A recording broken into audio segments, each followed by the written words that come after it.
నాకు ఈ ఛానల్‌కి సంబంధించి వాట్సాప్ గ్రూప్ అయితే ఉంది.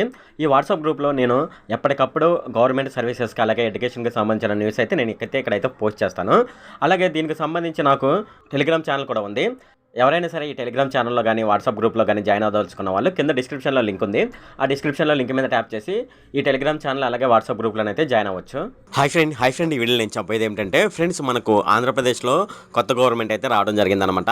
సో ఈ కొత్త గవర్నమెంట్ ఉన్నప్పుడు రేషన్ కార్డులు అయితే అప్లై చేసుకోవడానికైతే అవకాశం అయితే ఇస్తుంది. కొత్తగా రేషన్ కార్డు ఎవరైతే అప్లై చేసుకుంటారో వాళ్ళకైతే కొన్ని రూల్స్ అయితే పెట్టడం జరిగిందనమాట. ఇప్పుడు కొత్తగా రేషన్ కార్డులో అప్లై చేసుకునే వాళ్ళకి మన గవర్నమెంట్ పెట్టిన రూల్స్ ఏంటి అనే విషయాలైతే మనం ఈ వీడియోలో డిస్కస్ చేద్దాము. ఈ వీడియోలోకి వెళ్ళే ముందు నాదొక రిక్వెస్ట్ అండి. అదేంటంటే ఈ వీడియో కనుక మీకు నచ్చినట్లయితే ఇక్కడ క్రింద ఉన్న రెడ్ కలర్ సబ్స్క్రైబ్ బటన్ మీద అయితే ప్రెస్ చేయండి. ఇలా మీరు రెడ్ కలర్ సబ్స్క్రైబ్ బటన్ మీద ప్రెస్ చేయడం వల్ల నేను చేసిన ప్రతి ఇన్ఫర్మేషన్ వీడియో అనేది అందరికంటే ముందు అప్డేట్ రూపంలో మీ మొబైల్కి అయితే చేరిపోతుంది. ఇప్పుడు మనం వీడియోలోకి అయితే వెళ్ళిపోదాం. ఆంధ్రప్రదేశ్లో ఎవరైతే కొత్త రేషన్ కార్డు కోసం అప్లై చేసుకున్నారో వాళ్ళు కంపల్సరీగా ఈ రూల్స్ అయితే తప్పనిసరిగా పాటించవలసి ఉంటుందన్నమాట. ఎవరైతే ఇండివిజువల్గా ఉంటున్నారో అంటే ఇంతకుముందు ఫ్యామిలీతో కలిసి ఉంటారు కదా, తల్లిదండ్రులతో కలిసి ఉంటారు కదా, సో ఒకవేళ వాళ్ళు చనిపోయారు అనుకోండి, సో వాళ్ళ పేరు అయితే దాని నుండి తీపించుకోవాల్సి ఉంటుందన్నమాట. తీపించుకొని మీ ఎవరైతే బతికి ఉన్నారో వాళ్ళ ప్రూఫ్లు అయితే సబ్మిట్ చేయవలసి ఉంటుందన్నమాట.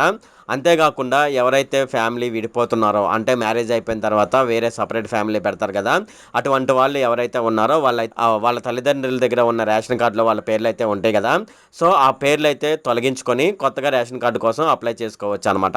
ఎవరైతే కరెంటు బిల్లు 300 కంటే తక్కువ యూనిట్లు వాడుతున్నారో వాళ్ళకైతే రేషన్ కార్డు అయితే ఇవ్వడం జరుగుతుంది. 300 యూనిట్లు దాటిందనుకోండి కరెంటు బిల్లు, వాళ్ళకైతే రేషన్ కార్డు అయితే ఇవ్వరు అనమాట.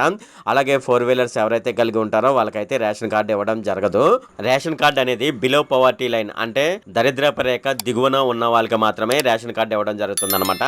అయితే ఎవరికైతే 3 లక్షల కంటే తక్కువ ఆదాయం ఉంటుందో సంవత్సరానికి వాళ్ళకు మాత్రమే గవర్నమెంట్ రేషన్ కార్డు అయితే ఇవ్వడం జరుగుతుంది. అంటే 3 లక్షలు దాటి ఎవరికైనా ఆదాయం ఉందనుకోండి వాళ్ళ రేషన్ కార్డు అయితే క్యాన్సిల్ చేయబడుతుంది.